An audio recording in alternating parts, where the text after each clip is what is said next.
Hi, my name is Riley Hayes, and I'll be talking about dysfunctional patterns in dyads. Stephen McGee, author and social commenter, said, "We are in the era of dysfunctional relationships. Dysfunctional patterns in dyads can take many forms, but we'll focus on two patterns that are extremely prevalent in today's relationships. First, we'll discuss rigid role relations, and then paradoxes. As you all know, relationships are complex. There are ups and downs in all dyads, but how do you spot the patterns that show true dysfunction? Rigid role relations come down to dominance and submission. Sounds extreme, but there are many upsides to this. There are complementary and symmetric patterns. Complementary is when one person in the dyad is clearly dominant and the other is submissive.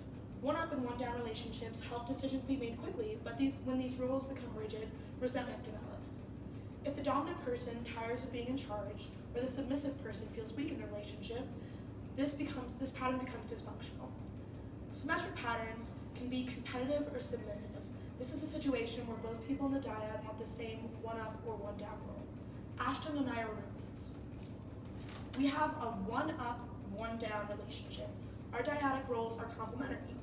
Ashton keeps my poor decisions in line, and I obey for the most part. However, when she gets sick of putting me back in my place, animosity ensues. When I attempt to be dominant in a situation, it is often met with resistance and can cause tension.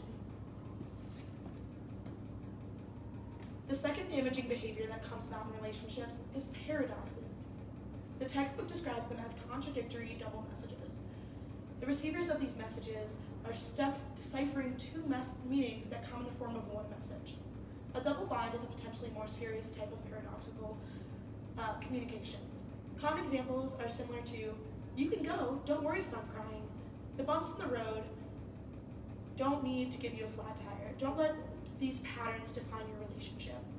To review, rigid role relations can make you feel like you and your partner in the dyad are assigned duties in the relationship as dominant or submissive, and these relationships can quickly deteriorate the functionality of your relationship.